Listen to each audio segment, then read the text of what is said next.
Hey guys, my name is Octoman and today I want to show you a quick and easy way to create some kind of breakout game or breakout game where you have a pedal and you shoot a ball into bricks and try to destroy them all. So let's get started. I will create this one with 2D objects and what you need for that is a ball and a pedal. And when you're using some graphics like that, basically I use a more or less texture atlas for that. Just go over, change the texture type to sprite 2D and go to multiple. And in the sprite editor, I go and just create the sprites as I need. And as you can see, that green lines in here. Later on for using or reusing the pedal. I could also use just a circle and fit it to make a pedal like this.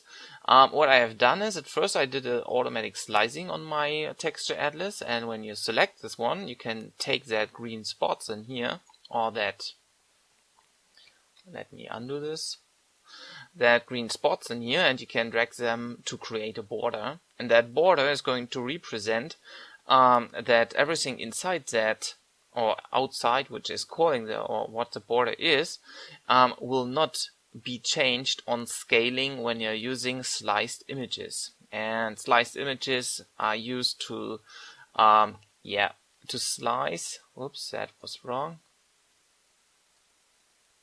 Let me just do this by hand.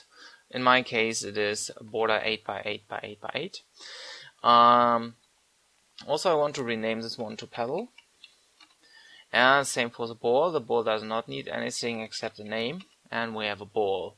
So don't forget to apply the changes. So yeah, the border is for 9 sliced images. So if you're using images and have sliced images, everything inside in here will be stretched, but not the one outside, so the border will stay consistently in the same size.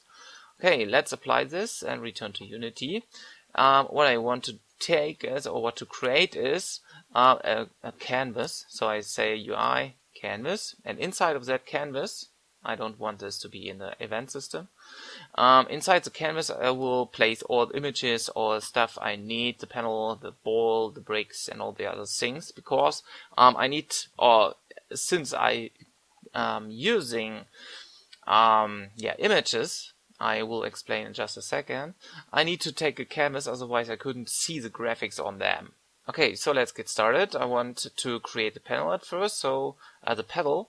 So I go to right click on the canvas and say UI image, and this image is going to be just the pedal image. So I drag in the pedal into the source, and as you can see, it will already round at every corners as it should, and only the middle is going to be stretched. So I can freely design around how my pedal should look. Should it be longer or smaller, and so on and so forth, but the corners will never ever change.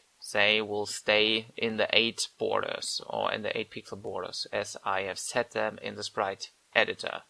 Okay, it almost looks like a pedal I want to use, so let's take this one down a bit, and maybe this looks pretty much fine. As I said, I could also use the sphere or a sphere image for that and slice it directly in the center, and I would get the same effect, I believe.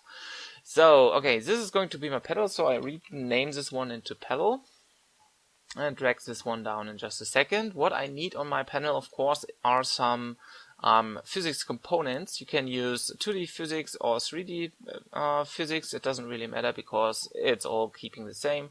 Personally, I like to use the 3D physics, even if they don't need it. So I add the box collider onto this, and the downside on images is going to be the box collider is not equal the size of the image. Even if I would use a 2D box collider, I can show you this also. Even if I would take, okay, I'm gonna need to remove this pretty quick. Even if I would take a normal box collider, which is a 2D box collider, there wouldn't be any change because it is not automatically fitting the image. So what I need to do is I press that button over here and I can just resize the box collider on it. So and as I said, personally I like to use the 3D box colliders. Even if they should do the same, it's just my case. Personally, I never did any 2D game or actual 2D game, so you can also use this in a 3D game. There shouldn't be any difference. So so we have set up the pedal and we have a box collider on it. What we may also later on need is a rigid body component, but I don't think right now, because we just want to move the pedal around. The downside again is if I resize the pedal right now, the box collider will just center, but it will not change the size of the box collider. So you need to take care of that later on. And again, I just use the image instead of a game object because of the 9 sliced images thingies in here. I could also take the pedal and leave it the size as it is, but as I said, it will just have some weird stuff working on them, I believe. Maybe there's another workaround with that, but yeah, it's not a problem right now. So let's get forward. What we need is a ball, of course, so I create another, and in this case I can just take the ball and drag this inside of the canvas, even outside of the canvas, it doesn't really matter. And what I need to do is I need to reset the position of that ball, because otherwise I wouldn't see that. Why is that so small? Oh, I forgot to change the canvas. What I want is a screen space camera, and I take that camera in here. So it is way smaller, or everything is way smaller. And of course, again, I just go over and delete the ball again and drag in a new one onto the canvas. And now you can see the Z-axis is I don't know where. It doesn't really matter. I just go over and center it as a position to 0, 0, 0. So I have a ball right now. What that game object needs, of course, is 2 more colliders. I use a sphere collider. As you can see, it already fits since it's a game object. And of course, I need a rigid body component to react with the pedals and the walls. If I use gravity and add it and just go and press play, you can see it already works, but it will stick. So to make it not stick, we need to create a physics material. I'm going to create a small a folder, or you can just let me delete this. I create a folder and say materials. So if you're using 3D, it's going to be the same, or 3D objects. And what I want to do is, in the materials folder, I want to create a physics material. The physics material can be called PhysBall. Now I need to adjust some stuff in here. What I want to do is I will want to have a full bounciness. So I say bounciness is 1.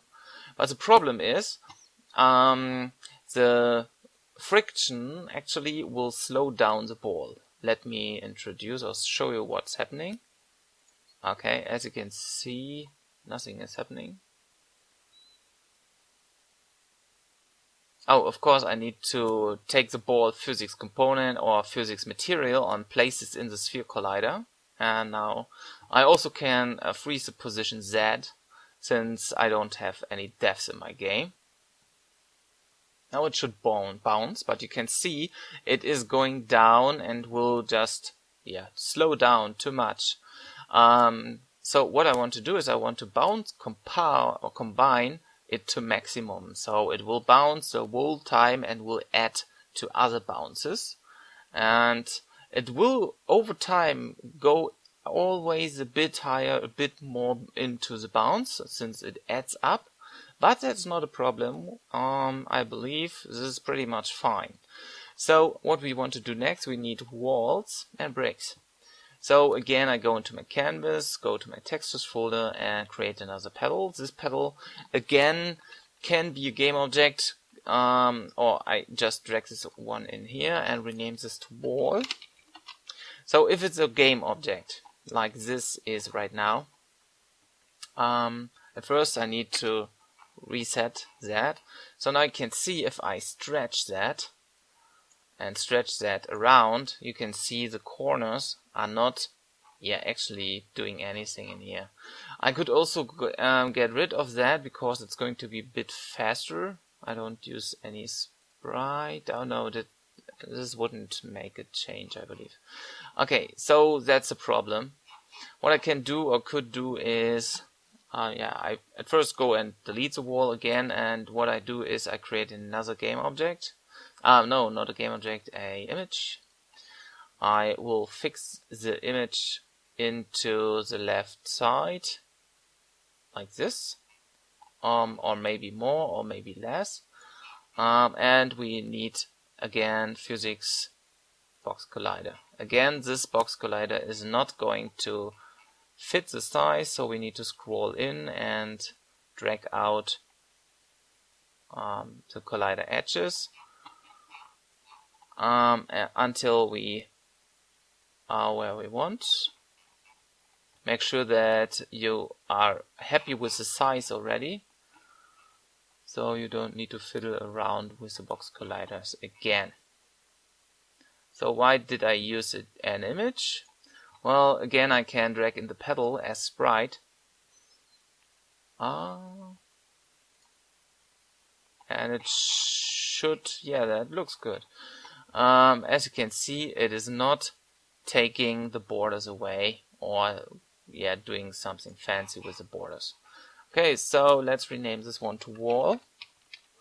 You can, the box collider is set, so I can just duplicate this one and drag this one to the other side until it sticks onto the canvas. And then there's just one more in the top.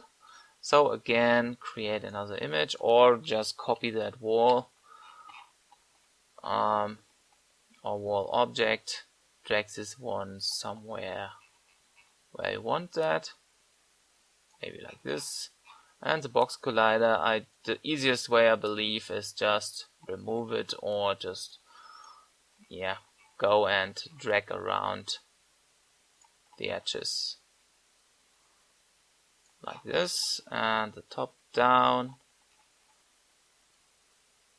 to the canvas or somewhere close, and there we go. So our playfield is almost ready. Do it a bit more precisely, even if it doesn't or isn't needed. So again, what we have now, we have our walls, we have our ball, we have a pedal, and we need just some bricks.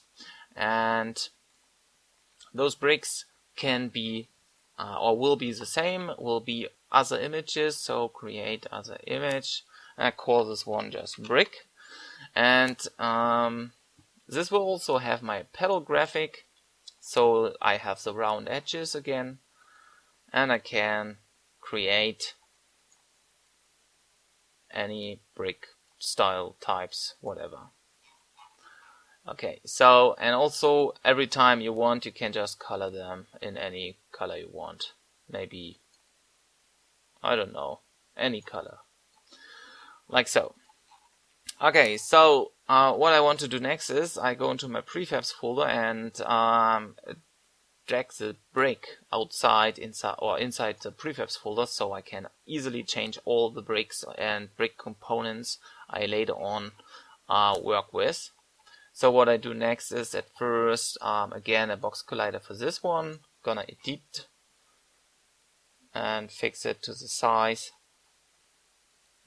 If it's a bit smaller, it doesn't really matter. And there we go. I didn't want it to start. Okay, in 3D, it will look like that. It will just be flat, has a bit of depth. The sphere, or our ball will have a spear stuff in here. And yeah, there's our pedal, there are our walls, and everything will be inside of that walls. Okay, let's switch back to 2D mode. What I can do right now is I just can duplicate that brick. Oh no, let me first apply the changes to the prefab by that button. And now I can go over and duplicate that brick several times, depending on how much bricks you want in your level. And you can always color them differently and so on and so forth.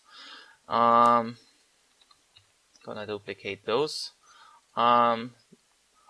Sadly, if you have a multiple selection, it will not snap within the canvas, so you need to make sure that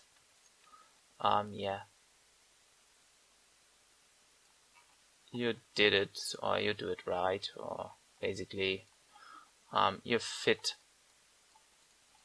everything how you want that to happen.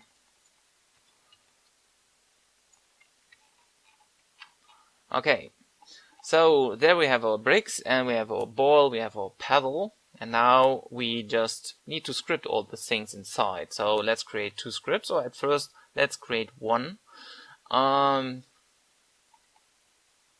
C# script, and it's going to be the pedal.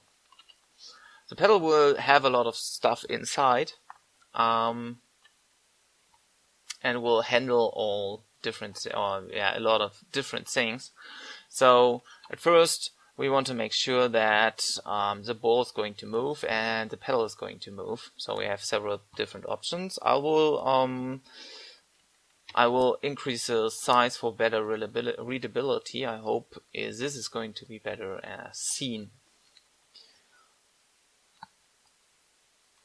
Okay, so what we need, or what I want to start with, at first I need pedal speed, so I create a public variable. Public, and this is going to be a float variable, and this is going to be called pedal speed.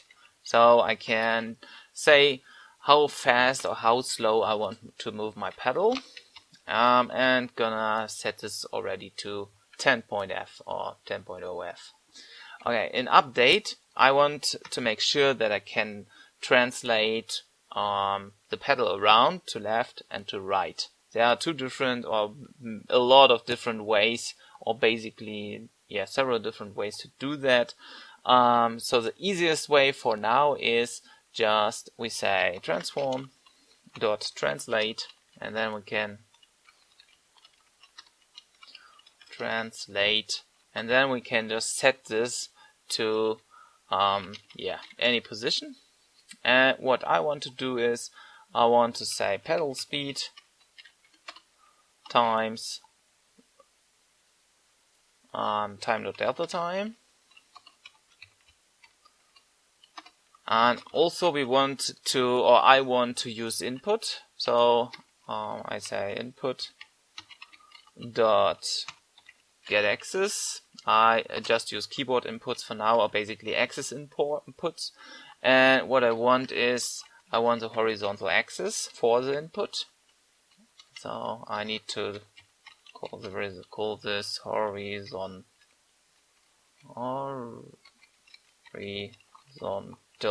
Hopefully I written this right. Otherwise I will just change this. Okay, and then I need to say comma 0, comma 0. So I will only have the horizontal axis on the float inside of translate to translate the pedal to the left and to the right. So let me put this script onto the pedal, and let's see if this is going to work.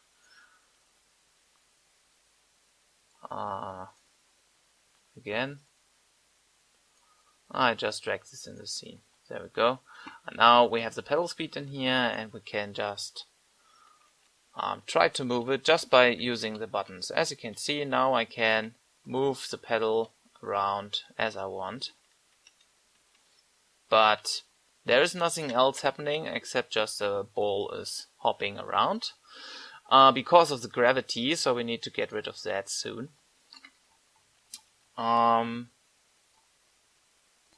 So for easier understanding, I will create another C# script just for the sake of saying, and I just call this one ball script.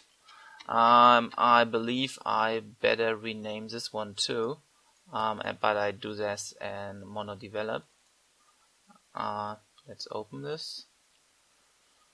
There we go. There's a ball script. I rename the pedal to pedal script just to make sure. Also make sure that you rename this in here.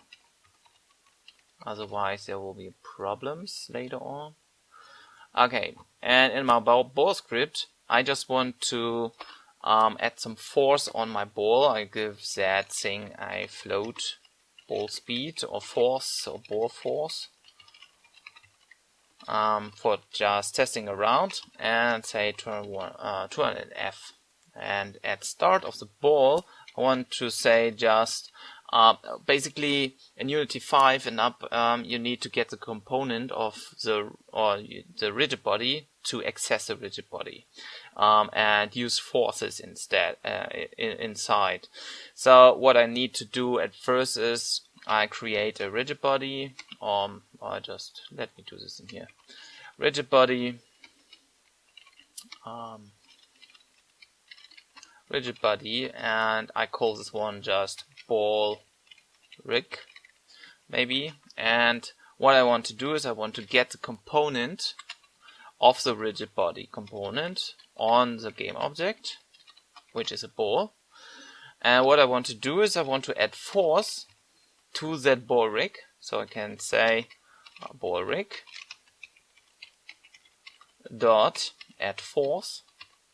And now I can add any force I want, which is a vector 3. And what I want is I want the y force. So I say 0, comma, then I take ball force.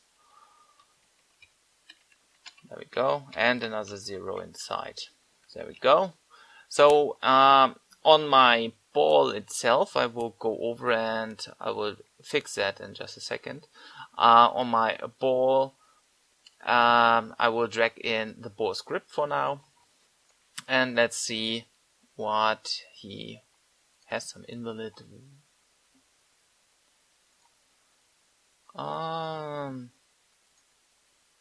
Maybe I need to say new vector 3. Let me just check this one. Oh, it took the wrong one. We need to add ball force instead of ball rig. Gonna save this one once again, return to Unity, and now it should work.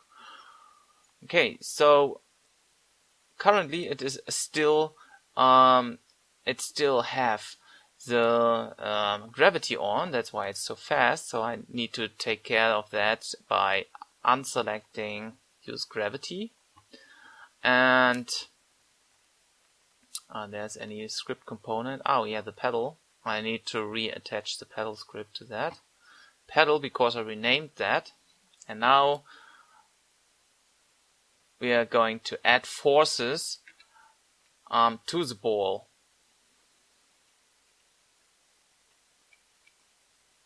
Also side by side, depending on how the ball gets on the pedal. But that is what we want to take care in just a second too. Okay, so let's go to the pedal script once again, and let's add some collision events, or actually one collision event. What I want to achieve is I want, if the ball is going to be more to the right or more to the left, I want to want the ball to figure out where it lands on the pedal, or basically the pedal wants to check where the ball is and then give it another force. That means it will not just bounce off as it comes in, also the angle comes in. I want this ball to bounce off in a different angle depending on if it's more left or more right. Then it will bounce more to the left or more to the right, but not in the same angle as the ball is coming in, like it is in usual brick games. So let's add this one. Gonna open up pedal script once again. Gonna say in here, and what I want to create is of course a collision event, which is on collision enter. And what I need is, of course, collision. Sorry for that. What I want is collision, and just call this one call. And now in that collision event, or in that collision function, I want to check for each. So if for each contact point, which is a contact point on my collider called contact, or I just name this one contact, in the colliders we're hitting, contacts, and I want to say if the collider is this collider, so if contact dot this collider is equal to the collider, I believe it is like that. I need to check if it is right or wrong later on. Okay, then we have the position of the impact of the ball on the pedal, and if we are having that impact, we can create a float variable, which is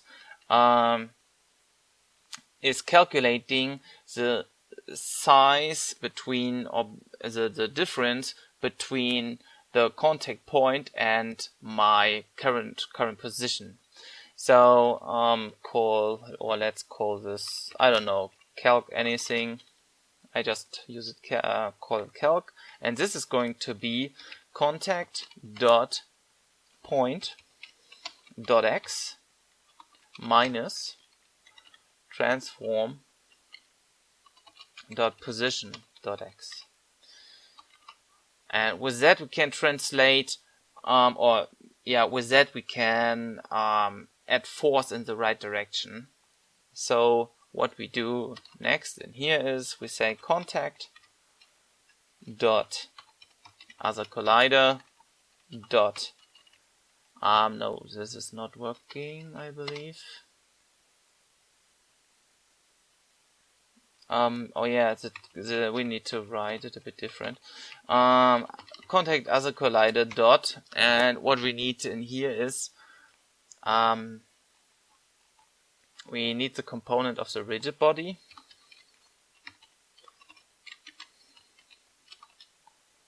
and then we add another force to that colliding rigid body, and what we take is the other collider's speed, which is a ball. I may better use a reference to that. Let's just say for now it's going to be 200F times the the point we just have calculated, comma 0, comma 0.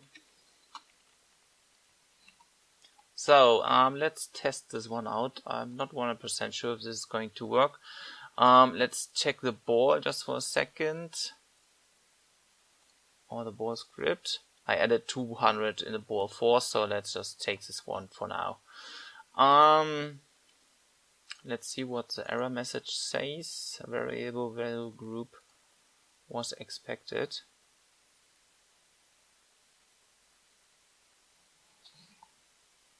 Give me a second to check what it's going on here. Okay, so the collider in this case is not working since Unity 5, as I said, needs to get components at first.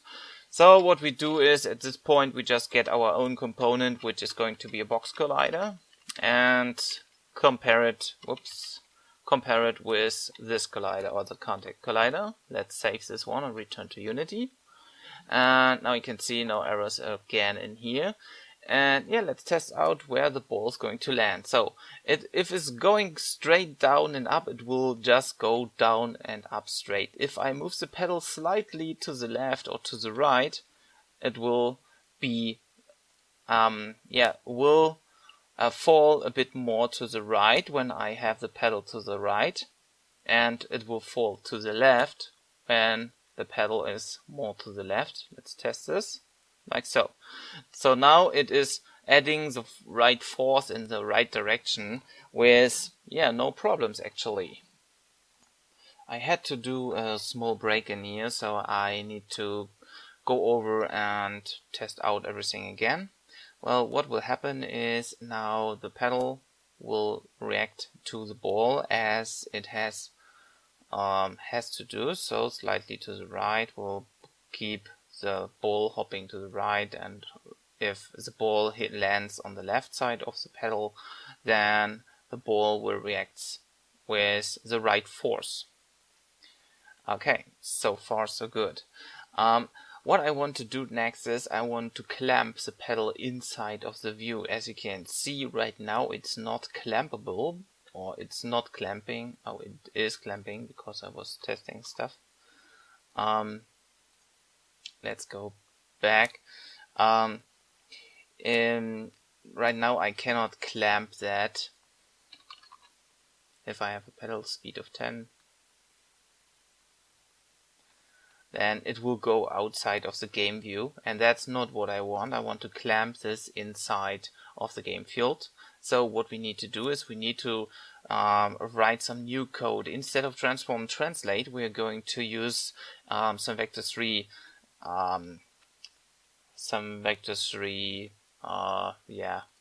calculation, and of course we clamp this with massf.clamp. So what at first we need is, instead of transform translate and then pedal speed times tilde time dot the input on the x-axis, we need to store that in a float on a bit different. I call this one xpos. And what do we want to store? We want to store the transform.position.x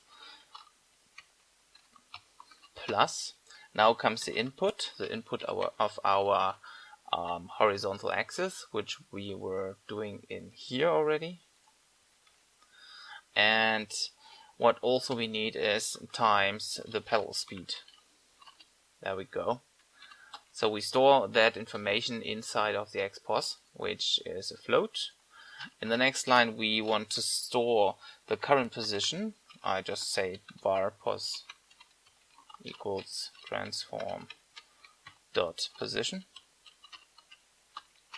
And then we want to say pos.x. So we only want to clamp the x position because the other positions won't be affected anyways. So what we say is massf equals massf.clamp. And in brackets we can say what do we want to clamp. At first we want to clamp xpos, which is a calculated pos with our input. And we want to clamp this in between two values. The problem is that the values, I'm going to save this one for just a second. The problem is that the y value or the x value of the pedal in our game scene is a bit different because I believe it's about or because of the canvas. So when I move the pedal over here, it shows me it's minus 98.6. But that's not true. That's not the real value. So we need to figure this one out, how we clamp this. So start small, like 1f.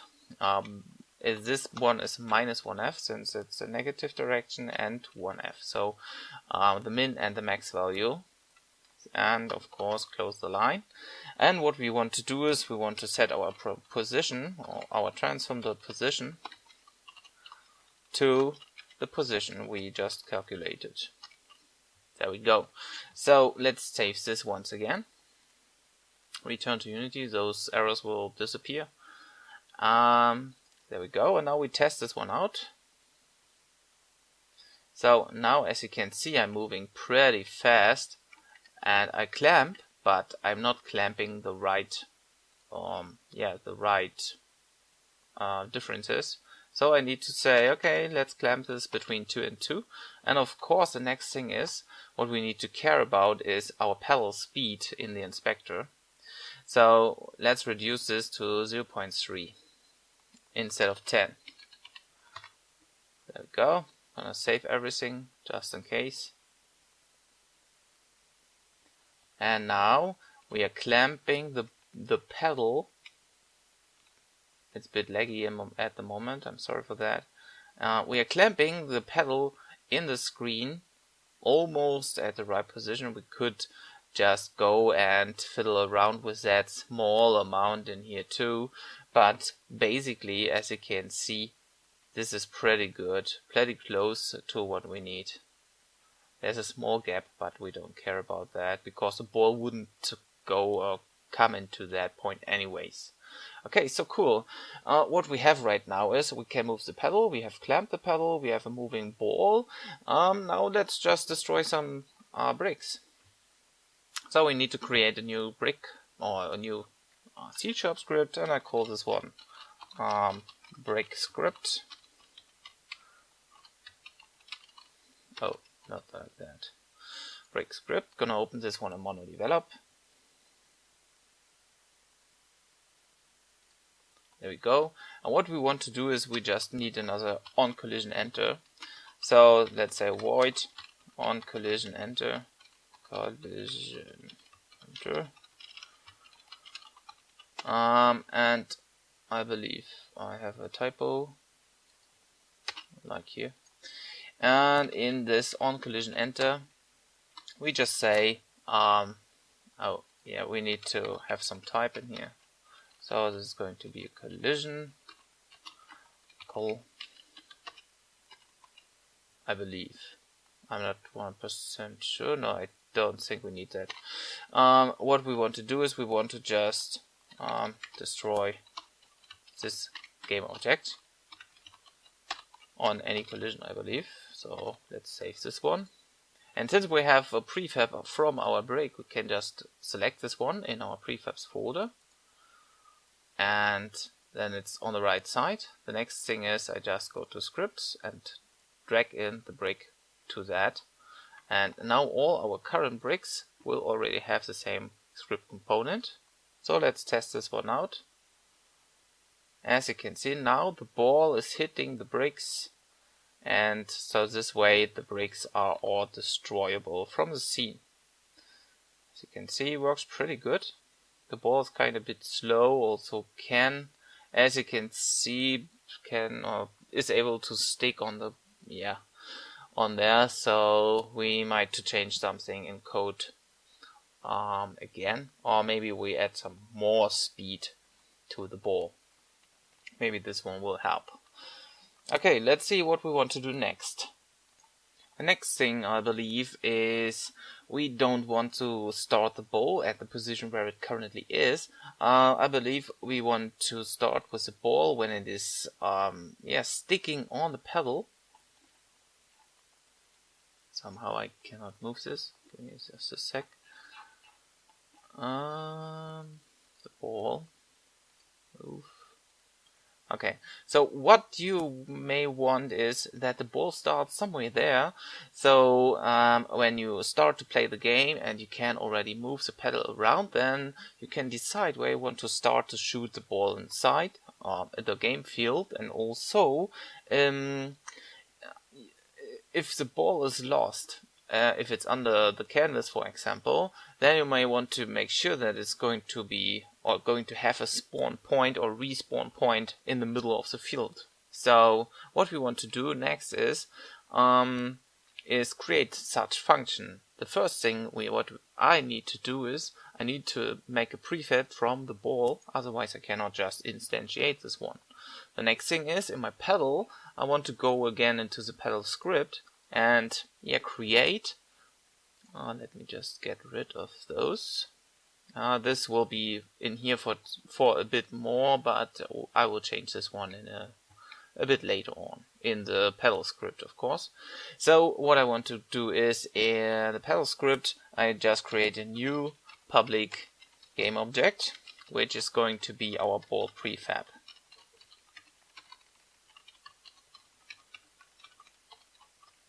Also, I want to create a small or an extra function, which I just call spawn ball. And oh, wrong one. What I also want to do is I want to start the spawn ball function once the game starts, or basically once the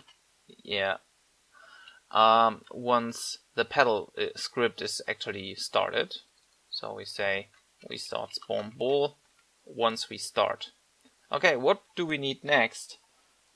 Well, at first we could check if there is a ball already in the prefab slot, so we can say if ball prefab actually exists, ball prefab equals null. So if there is no prefab, we can just throw out a debug.log, so we can just, if you forgot to add this prefab,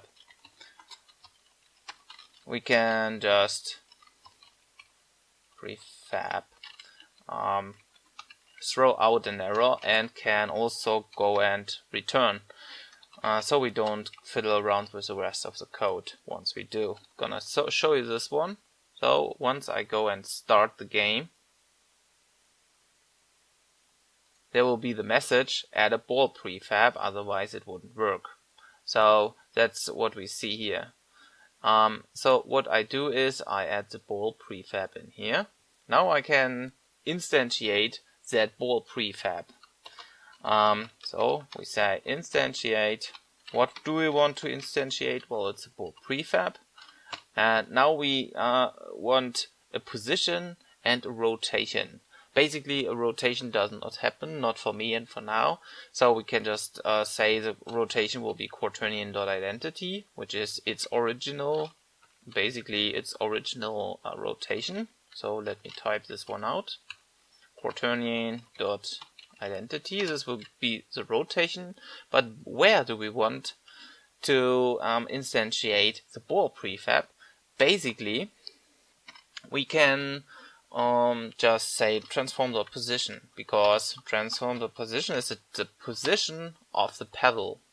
But we want to add a bit more into that. We cannot say that just I don't think we can just say like so. So because this is requesting a vector 3. So what we do right now is we create a small oh, give me just a second. Sorry, my space has been full, so I needed to release some. Okay, so we will instantiate this one on a transform.position or y position. So we have to store this one in a vector 3. So we create a new one, vector 3, and let's say it's called ball position.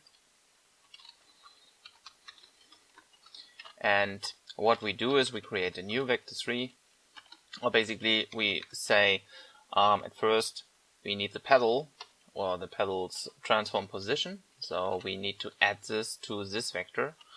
So transform.position plus, and then we say new vector 3. And now we can add values like 0 for the x-axis, then any number for the y-axis. Let's start with 1f, and 0 for the z-axis. There we go. And instead of transform the position.y plus 1, we say ball position. So we create this ball at the ball position. We just create it in here, or calculate it in there. This will still have a weird effect. I'm going to show you this one.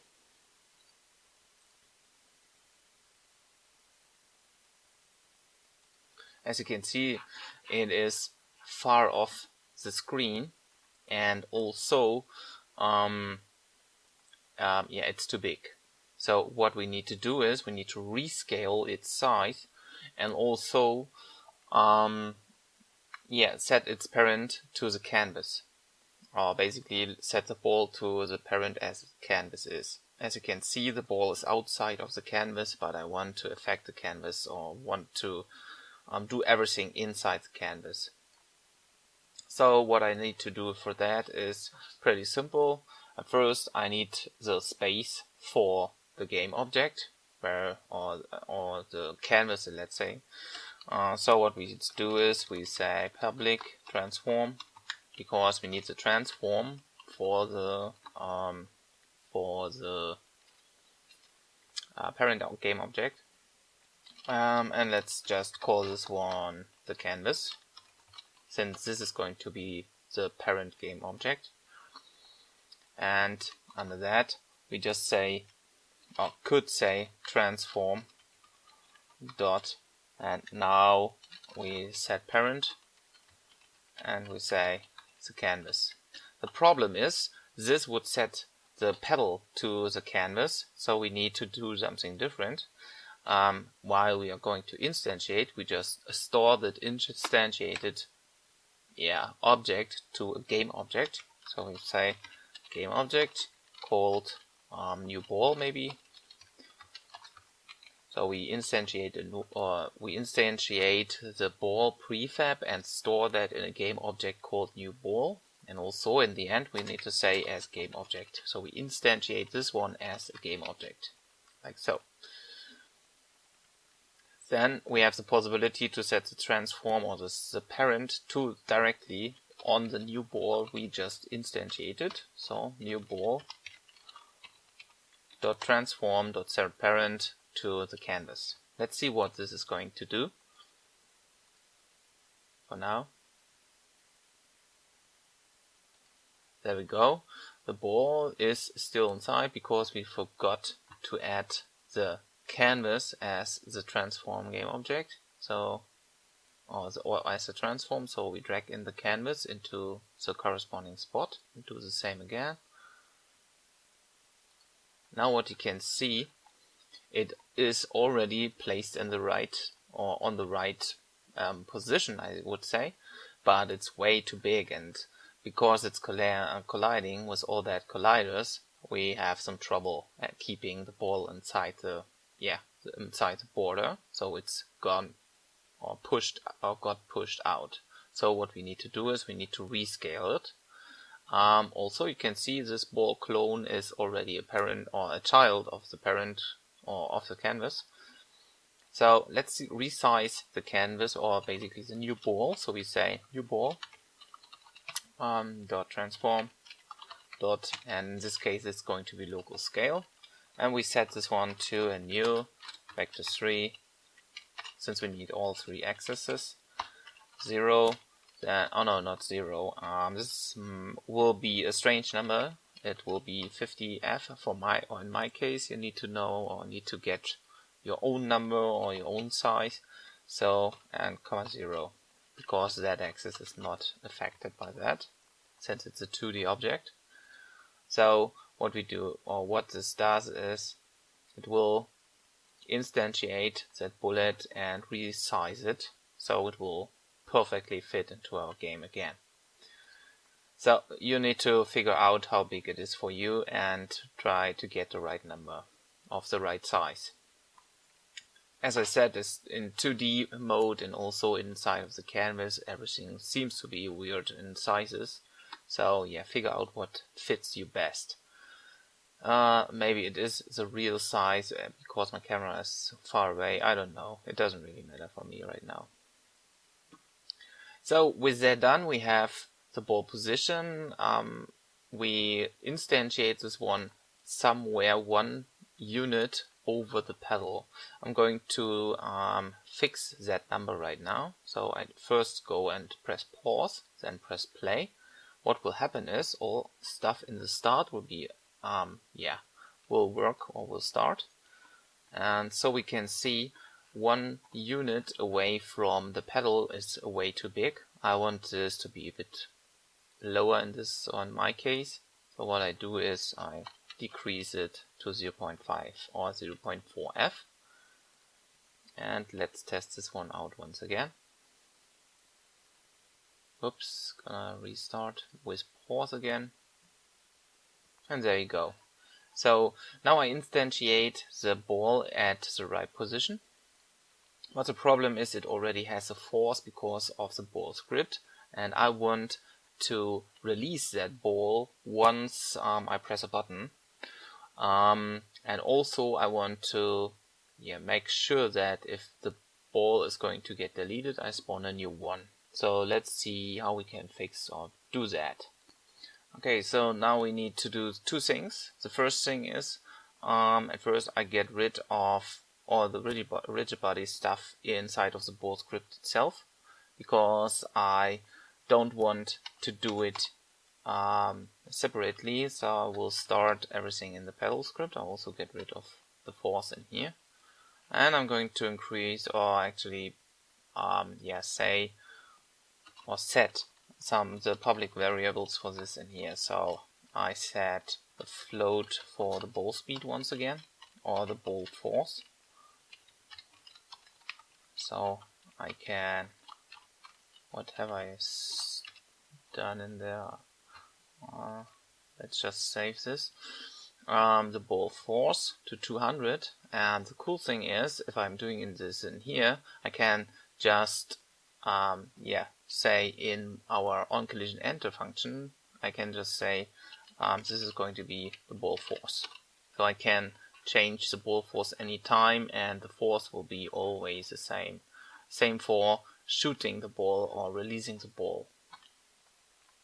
So what we need is, we have the ball, we have basically we spawned a ball, so we have a reference to the ball by saying new ball. And so with that reference we can just say, if we're pressing the space button or any other button or any other input you want, we can release the ball from its position or give it force. Let me just show you. No, we can just go directly into that. So what we need to do is, of course, we need to get a button or an input from a button. Input.getButtonDown in this case, and what I can take is the it's going to be jump. This button represents the button in, I believe it is somewhere here in the input. There we have the axes, and somewhere there's a jump button. It's called jump, and this is a button which is going to be pressed, which is space in this case.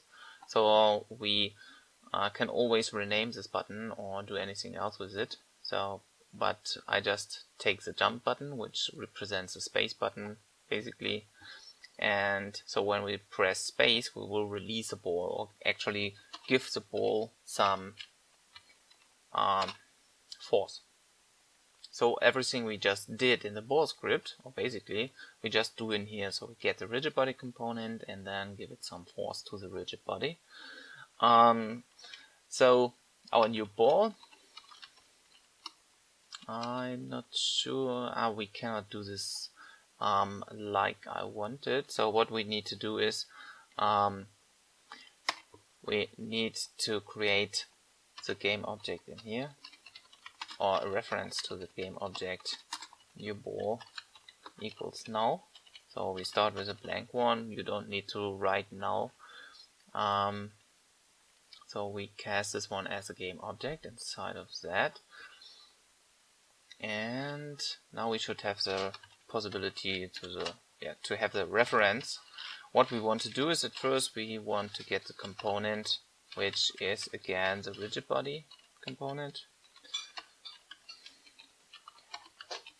And inside of that we want to add force. So we can just say add force, and now we add the same force as we have done previously. So it's going to be 0, then it's going to be the ball force we just created, and 0 for the z-axis once again.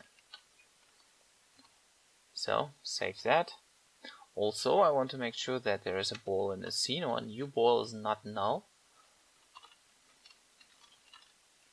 So if new ball, so if there is anything, we just say okay, do everything. Gonna save this one out and test it. go, no errors, pretty good. So we instantiate a ball. The problem is we still can move the pedal, but the ball won't follow, except, as you can see, by hitting that collider. So I decide to bring this one up a bit more, just for a better showcase, to 0.5F in the ball position. Gonna play this once again. So now it won't hit the pedal. It doesn't really matter if it is or not. And if I have it spaced, then as you can see I shoot the ball. And it will get rid of all the bricks. Or maybe the force is a bit too small. Let's add... Well, basically I'm going to...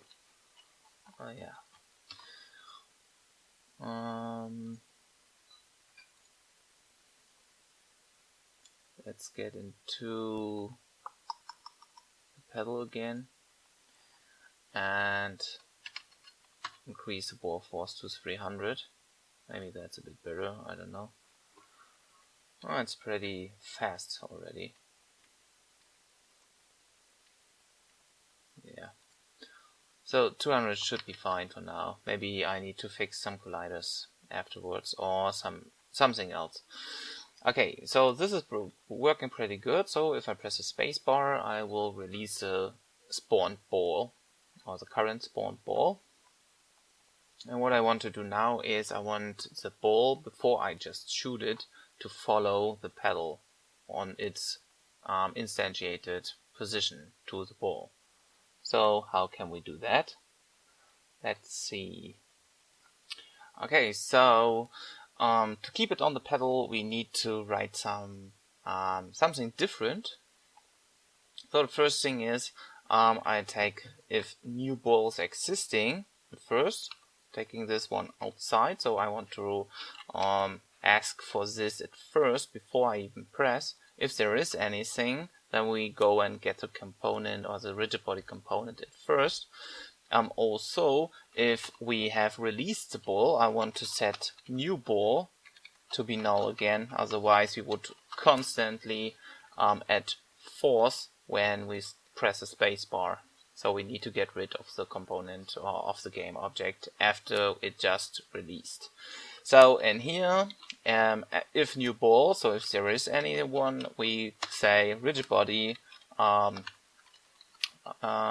Let me tell or call this one ball, rigid body maybe. And this is going to be equal to this one. Gonna copy this line, so new get component rigid body, close this one off. And so I can always go in here and say just ball rigid body dot add force.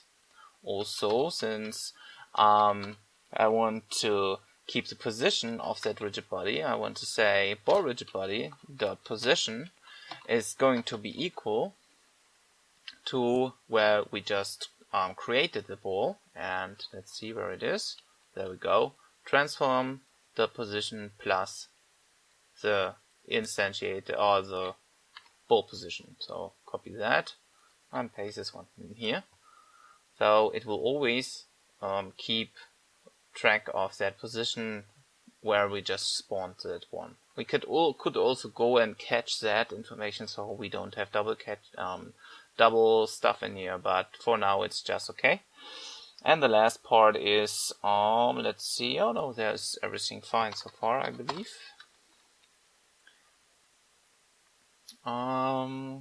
Let's see if I have missed any brackets. I hope not. So let's save this and test it out. Okay, play. And as you can see, now I can play. You will always notice, or will still notice, that there is some lagging behind. The ball is not constantly following. It's because of update. I tried to figure this one out, if it's going to be better if I use late update or fix update, but nothing will change that. So for now I will just keep this alone, and if I press space, I release the ball and I can just clear everything out. As you have noticed, the ball seems to get slower and slower while it is going to work around or play around or just do weird stuff.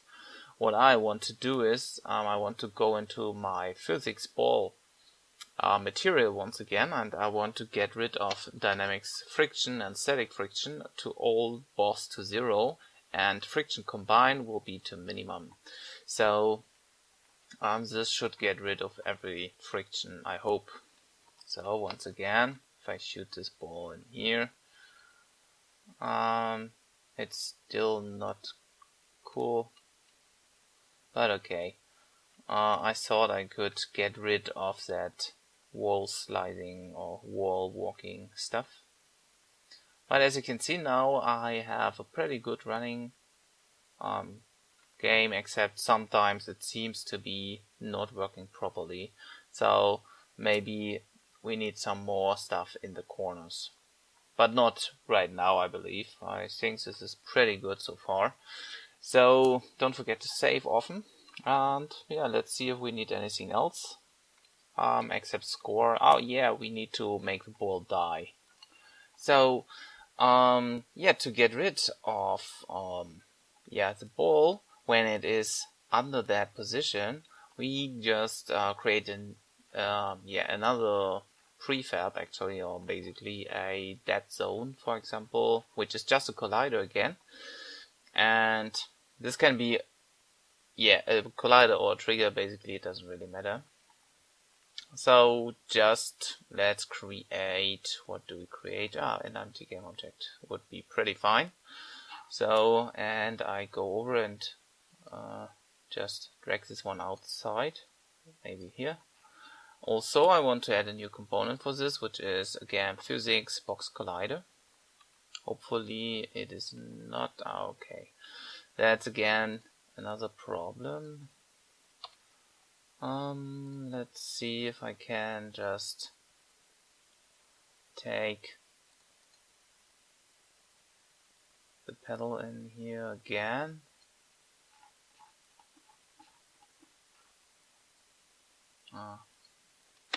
Gonna set the Z-axis to this again. Let's see if I can add a box collider to that. Yeah, that's better. So I dragged the pedal down here just for testing around. The rest I don't care about stretching and stuff, I just want the box collider. So basically I can just get rid of the sprite renderer for this. So depends on what you want to do, just do that. And this collider or this pedal is going to be my dead zone, or my, I don't know, call it whatever you want. And this dead zone should track if the ball is hitting it or it is not. And once it's going to hit, we want to respawn a new ball and we want to decrease lives. I'm going to go over lives and stuff in just a second.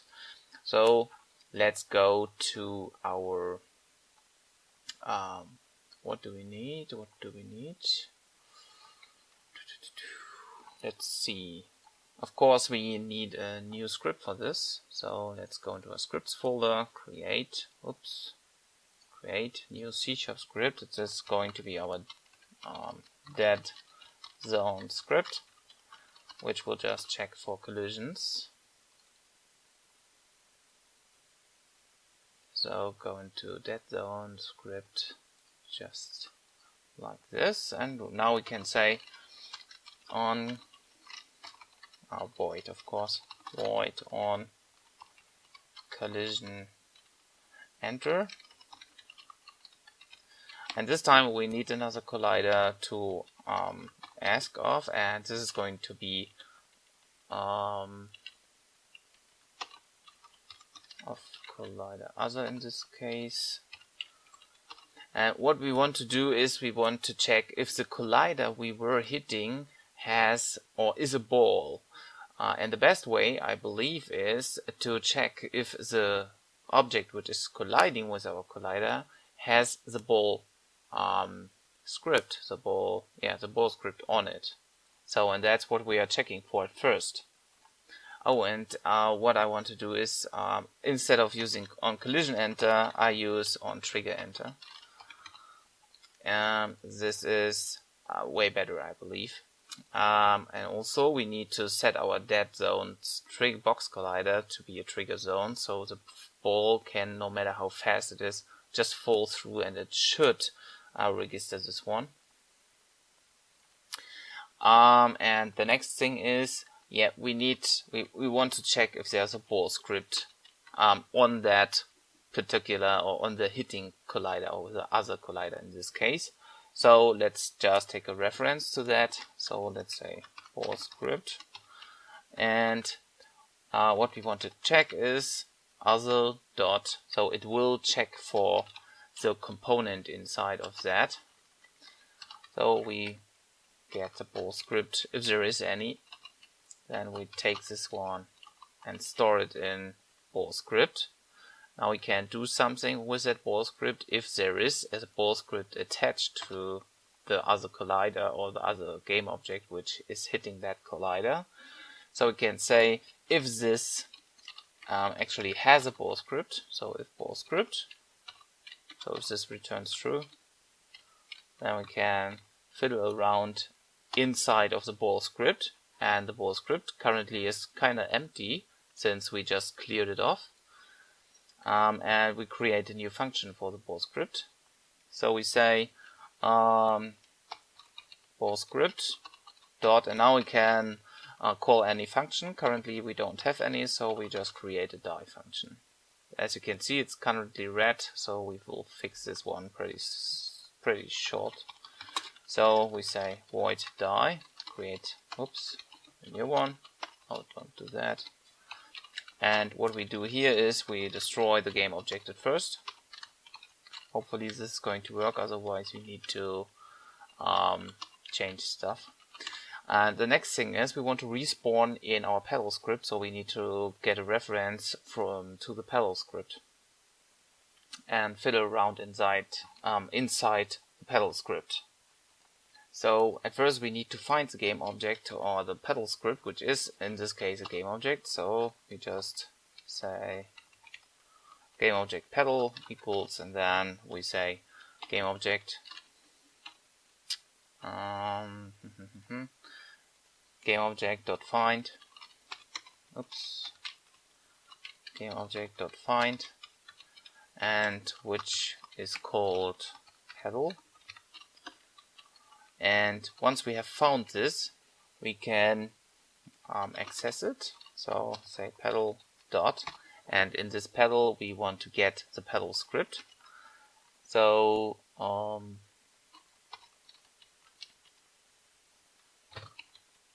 pedal script,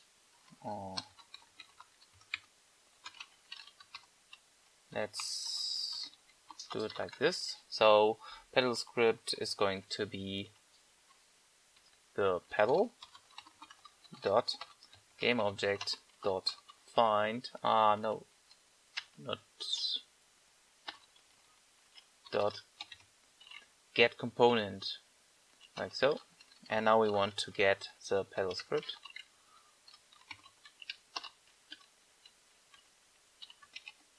Gonna increase the size a bit here.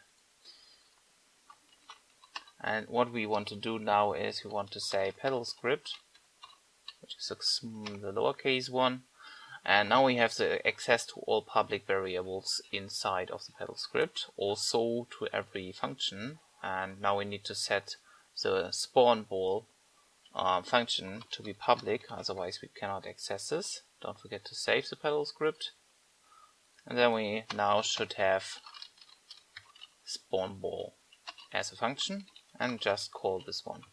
So now if we lose a ball, we would hopefully respawn a new ball. So let's test this one out. Gonna save this scene pretty quick. Maybe it's not going to work if the game object is not accessible. So I shoot the ball, go out of the way. It falls through. But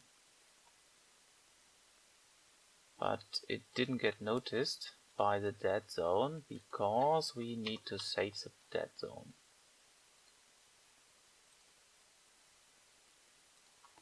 Oh, and of course, the void die function needs to be public too, otherwise, again, we cannot access this from the dead zone script. Gonna save everything once again and try again. Shooting our ball, going out of the way, and still no luck. So let's see if I am actually entering any collider. Maybe it's not going to be a collider and a collision instead. Let's see. Gonna debug that pretty quick and hope I find the problem.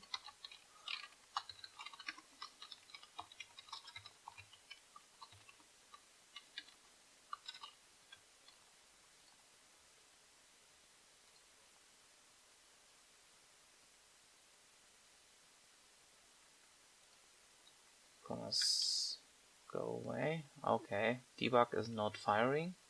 Let's see what the problem is. The trigger zone is there. Let's see. Of course, I have to add our dead zone script to the dead zone, otherwise there wouldn't be anything firing. So let's test this one out once again. And there we go, the trigger entered. And of course I respawned the ball, as you can see right now, and I can start with the next ball. Entering the trigger zone and I get another ball. So I can repeatedly die until I want, or until I have, until I don't like to play anymore. But that's basically not enough, or not what you may want. So you may want your player to win, so you can call or actually count all the bricks inside. So when all bricks are away, then the player has won, or if there are no more lives left, then the player might have lost. You can also add timer and stuff, so this is shouldn't be that much of a problem. So let's pretty quick add some lives, and then we are done with everything, or basically with the whole game, or game field. The rest, like creating new levels and stuff, is I leave this on your own. Okay, so our ball currently is respawning everything, so I can get rid of the ball script. I don't need to do anything in here anymore. Also, the dead zone is basically done with that. What I personally like is I personally create empty game objects and use them as level manager or game manager. And I say game manager. I always need to go inside and create scripts for that, of course. So I say game manager script. This will handle all our, or could handle all lives and stuff. We can also use everything inside the pedal or anywhere we want, but for keeping everything nice and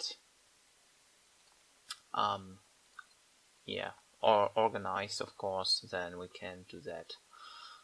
Or we will just do everything inside of here. So in the game manager, you can track everything you want. You can call the bricks, basically count all the bricks, and you can call lives or count lives and reduce lives whenever you want. So we need a variable for this one, public for life, which is just going to be an integer, life or lives, and we start maybe with 3 lives. So, and every time we die or whatever, then we will decrease lives by 1, or actually every time we spawn a ball. And if the lives is smaller than 0, basically we just game over, so we have no lives left. We need to figure out this one too, and of course we need to count bricks. So let me just create a public variable to see this, and it's also going to be an integer, and say car bricks. Maybe This is not a good way. Car bricks is going to be 0 at first. And now we can just count this one up for every brick we are finding in the scene. Okay, so let me write this a bit different, and I'm going to start with 4 lives and gonna save this. Also, in my pedal script, I want a connection to the game manager script I just created. So I say this is going to be private, and say game manager script called, I don't know, GMS, or call it whatever you want. And in start, I want to get the component inside of the game manager script from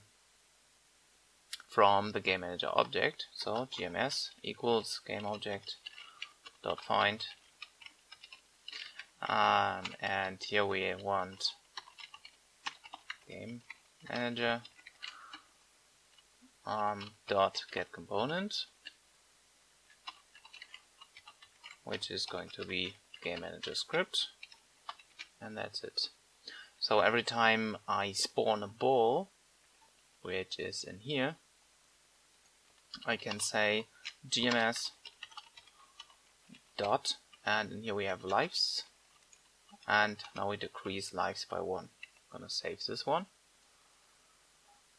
And for the bricks, in the start we can just call or actually request all bricks in this game scene. So at first I go and save the game manager script once again, and all my bricks in here will need a tag. That means I go to my prefab bricks, and now I have tags. I add a new tag, and this tag, gonna press a plus button. It's going to be just a brick with small cases or more small letters. So what I want to find is all game objects with a brick tag. So I again need to go into the prefab and select the brick. So all the bricks in here will now have the brick tag, all them. And now I have the possibility to count all that bricks up. I could do it on several different ways, I believe. In the game manager, I could just call, let's just do it like just for the lives for now. We say if lives smaller equals 0, then we can just do whatever the game over stuff is. So the game manager will keep track of the lives. So we can just debug.log. In my case, I just debug this one. I don't go over and do anything else.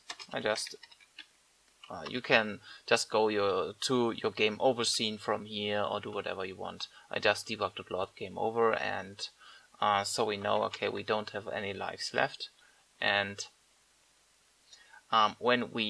since we started 4 balls, it will already, with the first spawn, will decrease the lives, and the output will be just 3 lives in this case. Sorry. What I want to do is, in my canvas, I want to create just a small text field where I can just show the player how many lives I have. So I just go into Canvas, UI, and say text field or text. Here it is. So, and this is going to be live text. Live text. And this currently will be, or for me, it will be just white, so I can see this better. I can also reposition it. I'm going to 2D mode. In the rect transform, I just drag this one somewhere here. And what I will see in here is lives and any number, or just in my case just an X. What I will do is I will take that live text and add this one too from the game manager. So the game manager will output the text or update the text once text is decreased. Or I can just, let's do that in game manager. So void, I call this one just update GUI. You can call that function again whatever you want. So in update GUI, I want to take the text component and send the right text inside. So we need to make sure that we use this namespace, which is Unity engine.ui. So we have the possibility to manipulate text and image fields and all the other things which come with canvas and such. So what we want to have is a connection to the text field at first. So we say public text, and this is going to be live text. Gonna save this one, and in my game manager I have live text in here, so I drag the live text field inside. Don't forget to save once again. And in update GUI I just can say, okay, every time live decreases, or basically every time I decrease lives in here, I will just go and update that. So I need to write this one as public void update GUI, and what I do is I say live text dot text equals, and now I can't send in any strings or integer values. So I say lives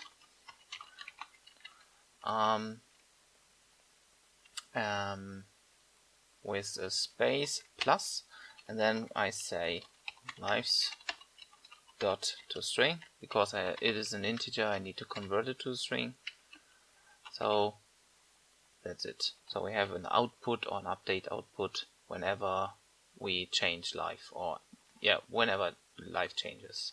So after gms.lives minus minus, we can also say gms dot and then we have update GUI. Call this function and save. So now we spawn something when we start, and we can see we have 3 lives left. If we go away with that pedal, you can see it decreases its life to 2, then to 1, and then we have 0. And as you can see in here, game over got triggered. And we can also, since we use update that stuff in here, we can take out update out of that, and we can just do the question for lives inside of update GUI, so it won't sit the whole time in the update. And and then you can just go and end the scene or load anything or whatever you want, and don't go over and spawn anything again, and so on and so forth. Okay, so with that done, we just need to take care of the bricks to have a winning screen, or whatever, to win the game. Okay, so let's see how we can count our bricks. I believe we just go into a brick script and we just create again a reference to the game manager script again. So we say private, just game manager script GMS once again.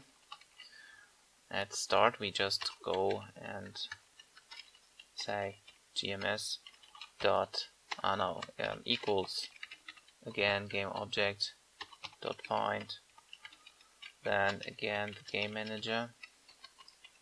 Make sure you write everything right. Dot get component, then we get the game manager script. Oops, what's that? I don't know. There we go. Then we have the connection to that, and then we say GMS dot. Now we go and count the bricks inside the car bricks. So dot car bricks plus plus. So we add 1 to that. And also we need to make sure that we decrease, once a brick is destroyed, we need to decrease car bricks in the GMS or in the game manager script. So once we destroy our game object, we say also GMS dot car bricks minus minus. So, and the game manager can keep track of current bricks. So we can do that in update or whenever we want to. We can also call UI.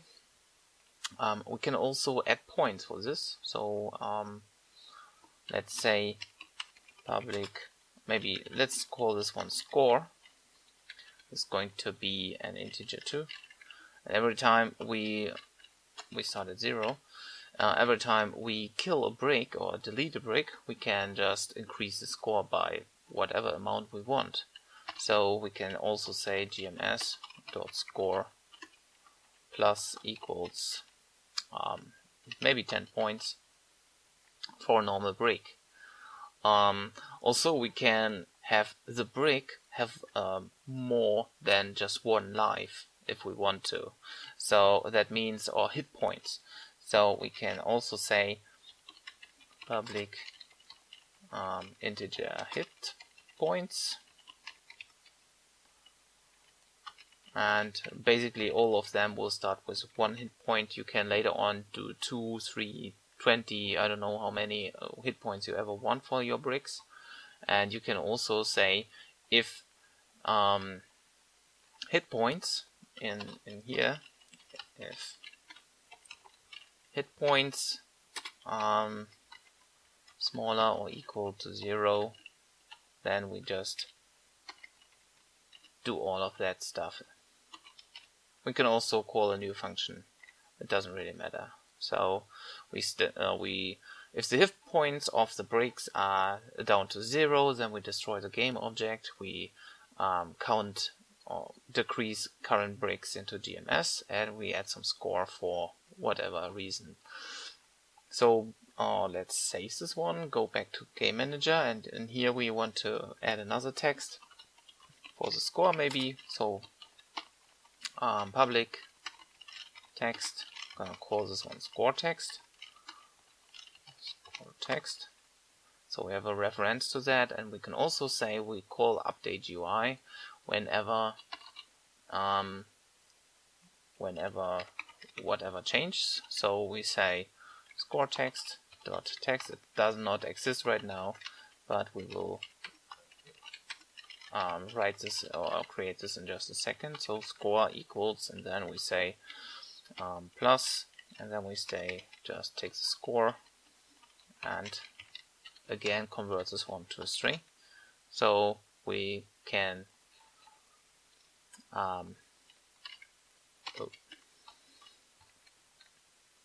why is it double? Okay. So we can always get points, scores, whatever, and gonna say that. And now we need to update the score, of course, or the score text. We just need to call again update UI once we're done. So gms dot update UI. I'll save this one once again. Gonna create another text right now in my canvas. So right click the canvas, UI, text. Gonna call this one score text. There we go. And in the game manager script, I just drag in score text inside of that. Also go over and fit the text to your needs, and wherever you want this, set fonts and all the other things. We can also set this one to the right. Oh no, just leave it like it is. And maybe we just paste this one in here or place this one there. No matter how big you want this. And now when we are playing, we will see we have 0 score and 3 lives. So once we delete 1 brick, or let's see.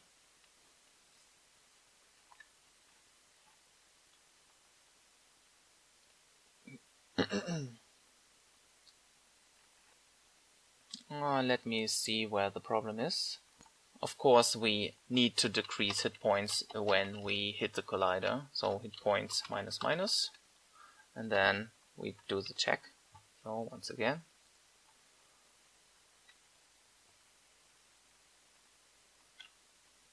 And there you can see we deleted that one and we got score and the text is updating.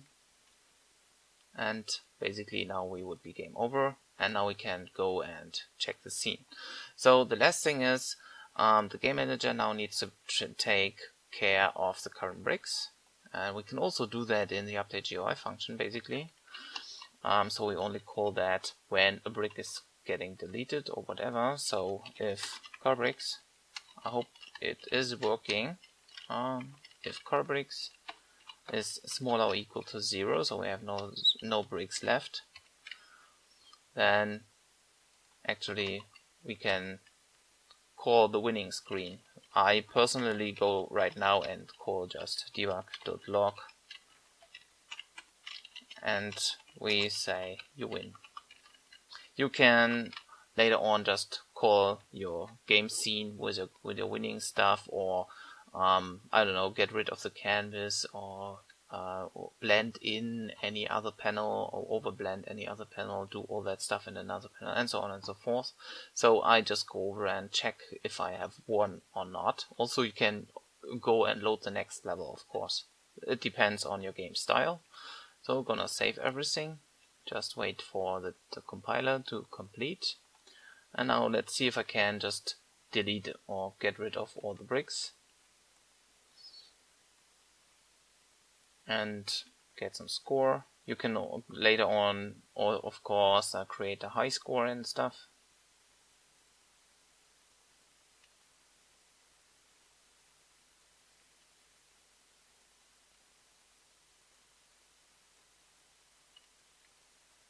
Okay, that's a weird bouncing problem in here. Let me just, for testing purposes, just let me get rid of oh no, I just delete, just for testing right now. I just delete that because I want to see if I can win. Yes, and now you can see I just have won 2 times, weirdly, because yeah, there are no bricks left. So make sure that you call anything in here. Also, yeah. So that's it. The whole progress, how to create a brick or breakout game. You can also add a timer later on to make the player lose if the timer is 0. If you want the player to beat the level in maybe 1 minute or whatever. And yeah, but this is not what I want to cover right now because there are a lot of timer stuff outside. So yeah, that's my complete breakout breakout game. Don't forget to add effects and special stuff. Go over and create some weird panels, maybe some sticky panels or whatever, and yeah, change them accordingly. Or some shorter or longer panels, some, I don't know, some holes in the field or whatever you want to make or to design a real cool game. Okay, that's it for me and for now. My another long tutorial. I'm sorry for the length, but as you have seen, we have completed in 1.5 hours a complete breakout level actually and game mechanic. If you later on go and create more levels, just make sure that you take your game manager and all the other important stuff and drag them into the prefabs folder if you need this more than just once, so you don't have to do all that stuff the whole time once again, or create all of that stuff the whole time again. Or just create one level out of the other levels. Okay, so that's it for me and for now. I hope you enjoyed. I hope you learned something or a lot of stuff in here. And yeah, see you in the next tutorial. I hope you sum this video up. And if you don't have or if you haven't subscribed already, just do so for more tutorials in the future. So see you in the next one. Bye bye.